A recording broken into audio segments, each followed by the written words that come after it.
من التزم السلفية حصل الخير كله وحصل أجرا عظيما وفيرا كبيرا لأنه لزم هدي رسول الله صلى الله عليه وآله وسلم. بسم الله الحمد لله إن الحمد لله نحمده ونستعينه ونستغفره ونعوذ بالله من شرور أنفسنا ومن سيئات أعمالنا من يهده الله فلا مضل له ومن يضلل فلا هادي له وأشهد أن لا إله إلا الله وحده لا شريك له وأشهد أن محمدا عبده ورسوله أما بعد فإن خير الكلام كلام الله عز وجل وخير الهدي هدي محمد صلى الله عليه وسلم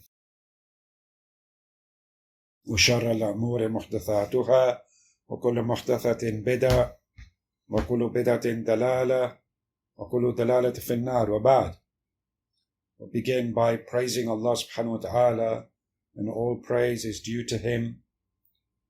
We seek Allah's aid and we seek His forgiveness and we turn to Him in repentance. We seek refuge in Allah from the evil of our own selves and the evil of our own actions. Whomsoever Allah guides, there is none to mislead him. Whoever is misled, none can guide him except Allah subhanahu wa ta'ala alone. I testify that there is none worthy of worship except Allah subhanahu wa ta'ala, and I testify that Muhammad is his slave and his messenger. We welcome the dear brothers and sisters to lesson 2 of our lessons from the book Explanation of Kitāb at-Tawḥīd, and we're still continuing with the biography of the great Imam, the reviver, the Shaykh Muhammad ibn Abdul Wahhab radiyallahu anhu wa rahimahullah, the great reviver of the Tawheed and Sunnah and the land of the Haramain. This is lesson 2, and we ended lesson 1 at the point of when Muhammad bin Abdul Wahhab rahimahullah exited from Uyayna, which was his birthplace and his tribal home, and he had to leave there due to the threats that were upon him from the leaders of another area, al-Ākhir, and he had to go to Dar'iyah. So when the Shaykh Muhammad bin Abdul Wahhab rahimahullah ta'ala migrated from Uyayna to Dar'iyah, the people of Dar'iyah knew the Shaykh very well, and the place is not that far really in that sense, but it was a different tribal area. And now Dar'iyah is actually entered into the city of Riyadh, or the area of Riyadh. The people of Dar'iyah knew the Shaykh very well, and they were also aware of his mission of reviving Tawheed. So when he entered that area, Dar'iyah, the ruler of Dar'iyah was Amir Muhammad bin Saud, rahimahullah ta'ala. Amir Muhammad bin Saud. And when the Amir of this area, because remember, Najd, the Riyadh, Qasim, all these areas here, central Saudi Arabia, were the tribal areas. These areas were controlled by tribes. Every tribe controlled their own area. So Muhammad bin Saud, from the Saud family, controlled that part of the Najd, the Dar'iyah. So he knew about the Shaykh and he was very pleased with him, and he visited the Shaykh where the Shaykh came to. Muhammad bin Saud belonged to a very pious family, and himself was a practicing person, and he exchanged views with the Shaykh, and he was very happy to know about the mission of the Shaykh, which was to revive the Quran and the Sunnah and Islamic teachings in their original form. And he had the desire, Muhammad bin Saud had the desire to help promote Tawheed and the true guidance of the Prophet Muhammad sallallahu alaihi wasallam.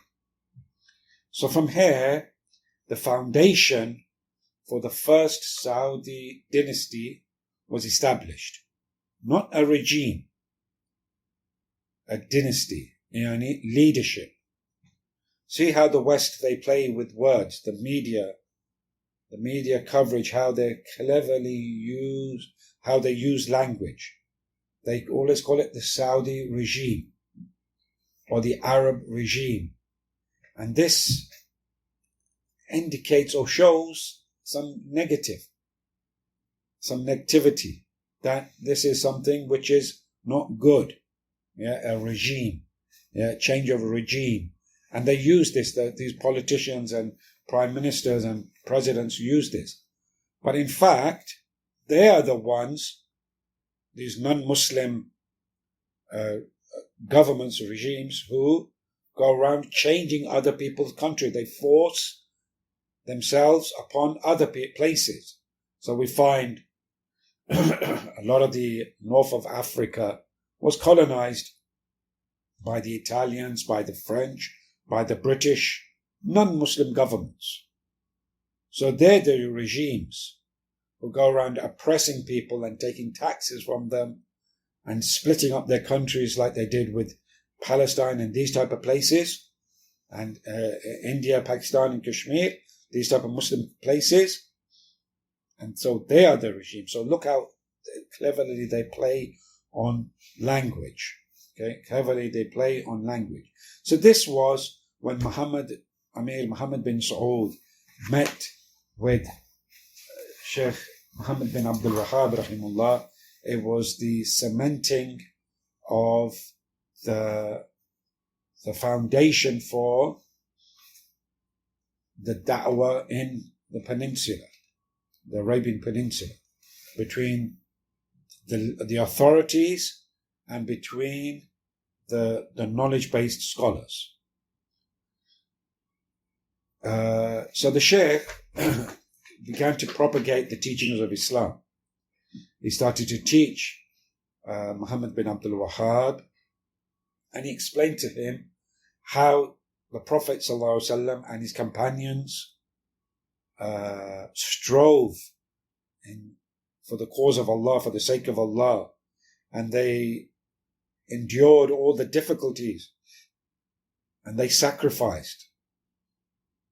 So the Shaykh persuaded the Amir bin Muhammad bin Saud to do the same, and told him about Allah's pleasure in the hereafter and His favor and victory in this world. And this is the way of the scholars, that they teach the people the Sunnah, not stories. Not stories, they teach the people the Sunnah, the authentic Hadith and the correct Aqidah. Not like many of these YouTube satellite channel sheikhs who go around, entertaining the people, or that they'll have cartoons made of themselves. They'll have cartoons made of themselves to show children. Cartoon figures, cartoon animations, to try to teach the people and teach the children. This is their Ikhwani methodology that they use for da'wah, by telling the people stories, or the Sufi stories. Oh, such and such jumped into the sea and the shark came and the shark swam away and this, that. You hear this type of stuff in the Jummah khutbahs. Subhanallah. Was this the way of the Prophet ﷺ? Why not, if you want stories, stick to the stories that the Prophet ﷺ gave? But no, they want to excite the people, and they want to tell stories and these type of things. But Muhammad bin Abdul Wahhab rahimullah, he taught the Sunnah and Tawḥīd, and by this Muhammad bin Saud was convinced with the Shaykh, and he agreed and promised him to support him. So this was the foundation had been set of knowledge and authority. They joined forces, Muhammad bin Saud and Muhammad bin Abdul Wahhab, and that was a foundation that was set for the for uniting the whole of the Arabian Peninsula. That was their foundation, and that's why until today, if you look at the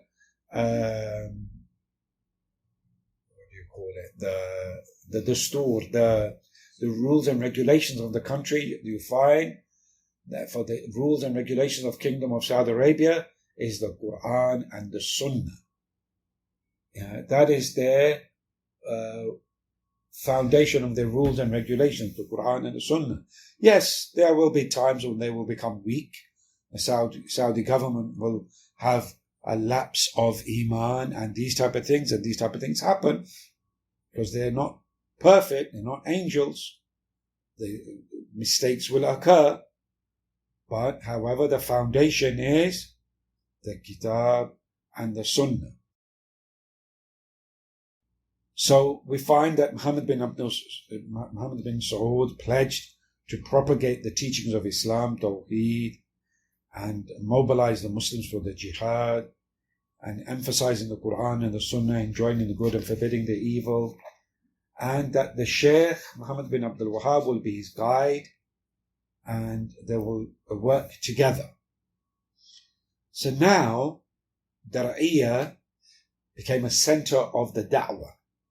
Dar'iyah became a place, and the Shaykh Muhammad bin Abdul Wahhab found himself in a peaceful environment which was most suitable for him to give da'wah. And this is the point. That is exactly what the takfiris, those people who excommunicate Muslims, and those people who are into Hizbiyah, and those people who are against the Sunnah, and those people who follow their desires, this is exactly what they don't want. This is exactly what they don't want. And we can see that currently in the year 1445, 2023. We can see this currently happening in Palestine, where these extremists, they started killing innocent people, innocent non-Muslims. They started killing them. And the consequences were worse and evil, because these type of people, these takfiris and these jihadis and these extremists, they don't want a peaceful environment. They don't want that. They don't want people to be able to worship Allah subhanahu wa ta'ala peacefully. They want to cause chaos and hardship for everybody. So Muhammad bin Abdul Wahhab seized the opportunity and started educating the masses.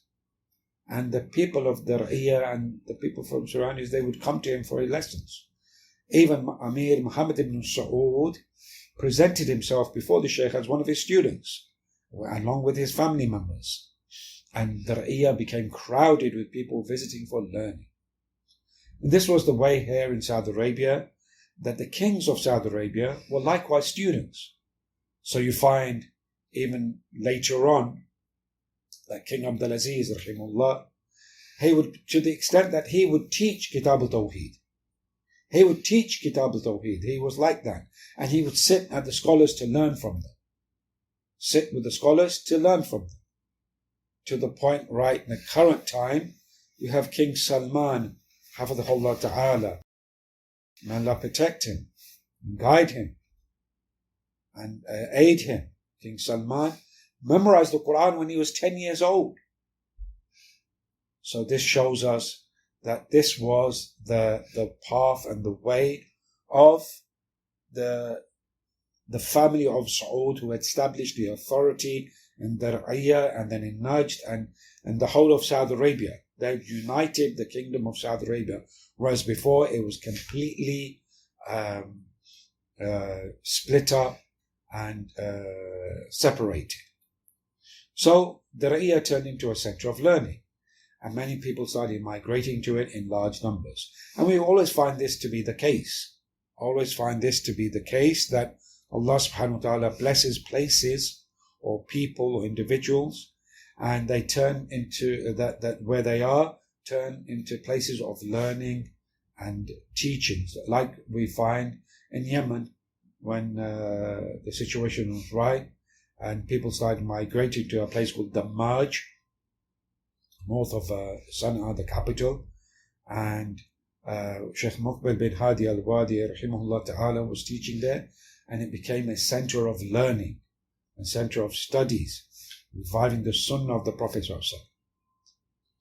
So when the Ra'iyah turned into a center of learning and da'wah, the people started coming to it, his enemies became jealous. The enemies of Muhammad bin Abdul Wahhab became jealous, and they started spreading false propaganda against the Shaykh. And they blamed him with blasphemy, and they said he was Zindiq or a sorcerer. And this is the way of the Ahlul Bidah. We find this is always the way of Ahlul Bidah, that they will say bad things against the people of Sunnah, and they will try to spread false propaganda, lies, cheating, because that's their way. For the Sunni Salafi, his path is the truth. He does not lie. He speaks the truth. He uses wisdom. But the people of Ahlul Bidah, they will have lie and cheat. And they will have name calling, yani derogatory names and derogatory titles. So they'll say, like for example, the one who calls to Tawḥīd, they'll say he's Wahhabi. And later on, inshallah, we'll see where that terminology came from. That we'll see where this term came from. Where this term came from and how this is used. And they use it in a derogatory way. Anybody who calls to the worship of Allah alone, they say he's Wahhabi. Anyone calls to the Sunnah of the Prophet ﷺ, they call him Wahhabi, or they use terrible, disgusting titles for that person. However, because Muhammad bin Abdul Wahhab was on the truth, and he was calling to Allah, he was calling to Tawheed, a lot of the people, they started pledging their allegiance and support for his da'wah, and when they went back to the areas, they started educating their people as well, to the point that the Uyayna, the place where he was kicked out from, the people there started learning the Tawheed and Sunnah, and they acknowledged the da'wah of the Shaykh, and they actually requested the Shaykh to come back to Uyayna. Look at the blessing of giving correct da'wah, that Allah subhanahu wa ta'ala changes those people and puts them on the correct way. But the Shaykh refused that, and he carried on in the Ra'iyah and surrounding areas, giving da'wah. Then the Shaykh, he started corresponding with the rulers and the scholars of different areas, to the extent that not just in Saudi Arabia, like in Najd, Riyadh, in Qasim, Ha'il, all these other cities as well, he also wrote to the scholars of Makkah, Medina, these type of people, as well as he wrote to those outside the Arabian Peninsula. And he started corresponding with the scholars over there in Syria, Iraq, India, and Yemen as well. So the Shaykh's mission started spreading far and wide. And a large number of scholars accepted his da'wah, and they became attracted to this da'wah. And they started inviting the people to the Quran and the Sunnah. And after that, the Shaykh, after having dedicated his whole life for this jihad of da'wah, with the utmost sincerity and the help of Muhammad bin Saud and the rulers of Dar'iyah, the Shaykh passed away in 1206 al-Hijrah, corresponding to 1792, the Christian era, in 1206. So, well over 200 years ago. But the impact of the da'wah was amazing. The impact was such that there was a complete victory over the entire Najd. The people had abandoned worshipping graves, tombs, shrines, trees. They had accepted the true Iman, the true faith of Islam, the true religion of Islam. And they had left off blind following of their forefathers and ancestors and traditions, which was the trend at that time. The Sharia had been established, so much so that people came to Najd to come to that area for Islamic Sharia rulings, for the hudud. Then the people had started establishing, going to the masjid, performing the prayer, and a lot of peace and tranquility had spread, to the point that it was safer to travel to other areas. Obviously, there were bandits and these type, that were on these paths, and for a time stopped. And then later on, because there's three dynasties of the ruling family of Saud, and then they lost the power and the authority, and it was taken over by somebody else. But eventually, when King Abdulaziz rahimahullah united the whole of Saudi Arabia, it became a safer place. So the Shaykh passed away rahimahullah ta'ala, having left a good foundation for the people to follow. Even though the Shaykh Muhammad ibn Abdul Wahhab was busy in giving da'wah and reforming, and he still engaged in writing and compiling works. So some of his famous works, and the most famous of that is Kitāb at-Tawḥīd, the book of Tawḥīd. And we can see the great importance of that because of the amount of explanations of this book. And at that time, people used to memorize this book. They used to memorize Kitāb at-Tawḥīd due to its simplicity. For example, there are explanations of this book as well. For example, that the most comprehensive explanation is Fath al-Majid, the Sharh Kitāb at-Tawḥīd. And this was written by the grandson of Muhammad bin Abdul Wahhab, Abdurrahman ibn Hassan.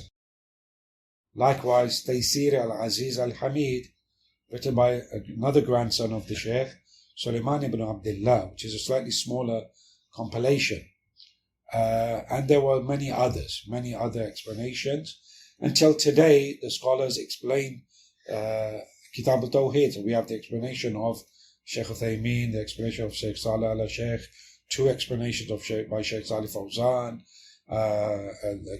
explanation by Qar'āwi, and many other mashayikh that explained and studied and researched this book, to the extent that this book, Kitāb at-Tawḥīd, there is a study going on in Riyadh at the moment that every chapter, a PhD or a master's thesis is going to be done for every chapter of the book. There's about 62 or 67 chapters in Kitāb at-Tawḥīd, and every chapter will be a PhD or a master's study. So it will be a huge compilation of explanations of the chapters of Kitāb at-Tawḥīd. May Allah aid those who are working on this project.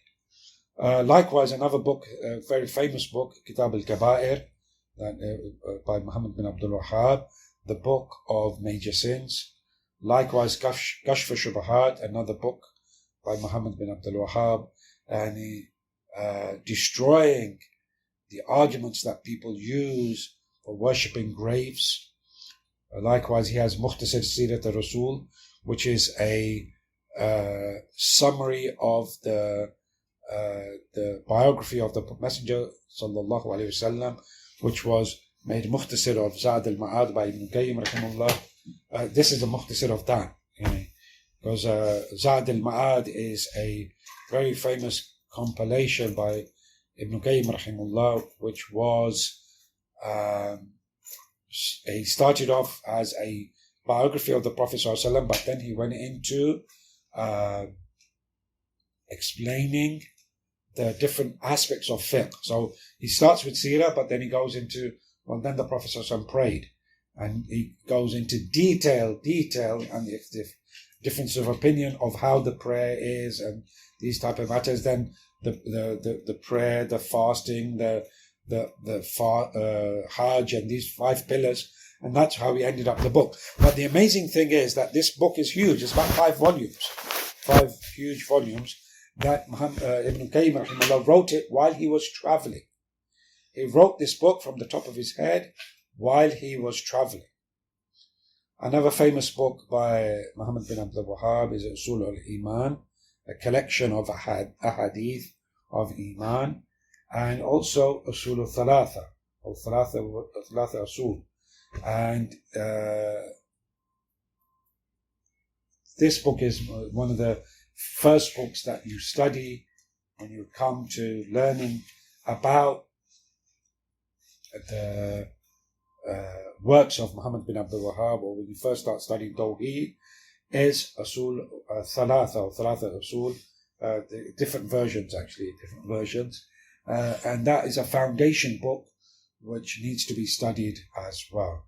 With that, we've come to the end of the biography of Muhammad bin Abdul Wahhab, and in that we'll end there for now, because the next lesson is going to be about some of the false accusations against and refuting those accusations against Muhammad bin Abdul Wahhab, rahimahullah ta'ala.